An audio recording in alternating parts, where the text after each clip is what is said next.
জাতীয় স্বাস্থ্য মিশন আনুকূল্যরে যোগ প্রশিক্ষকଙ୍କ বৈঠক অনুষ্ঠিত হয়ে যাইছি। বাসুদেবপুর ডাক্তারখানা পরিসরে থিবা যোগ শিକ୍ଷା কেন্দ্রে যোগ শিক্ষক মানଙ୍କର এক বৈঠক অনুষ্ঠিত হয়ে যাইছি।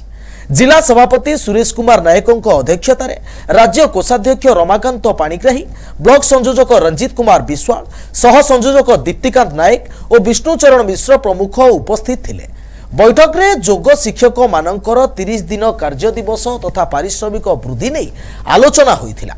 ब्लॉक रो समस्त जोग शिक्षक जोग देइथिले। रमाकांत पाणिग्राही मु इरम पीएससी रे जोग शिक्षक भाबे नियुक्ति पाइछि। एठिरे हमर 5 जन जोग शिक्षक थिलु ए बासदेवपुर ब्लॉक रे 32 जन जोग शिक्षक आमे अपॉइंटमेंट पाइला परे आमे नुआ पिलांकु टिके जोग विषय सचेतनता करेबा एवं तांका समस्या सहित आमे जड़ित होवा पई परस्पर को जानिबा पई ये बैठक डका जायथिला।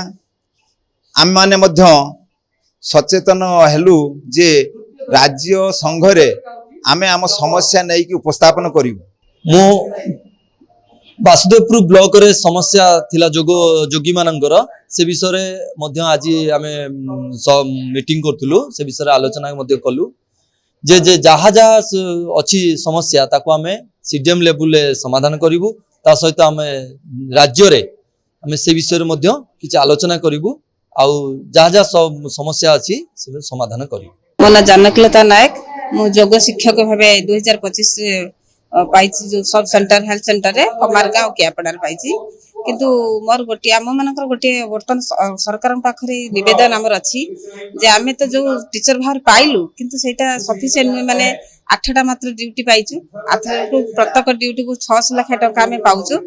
सेतिक रे तो यथेष्ट नुए कारण आमे गोटे मास रे 8 दिन मात्र काम करिवु आ जो 22 दिन रहिला आमे सेथिरे कोनोसी ड्यूटी आमे पाउना हो।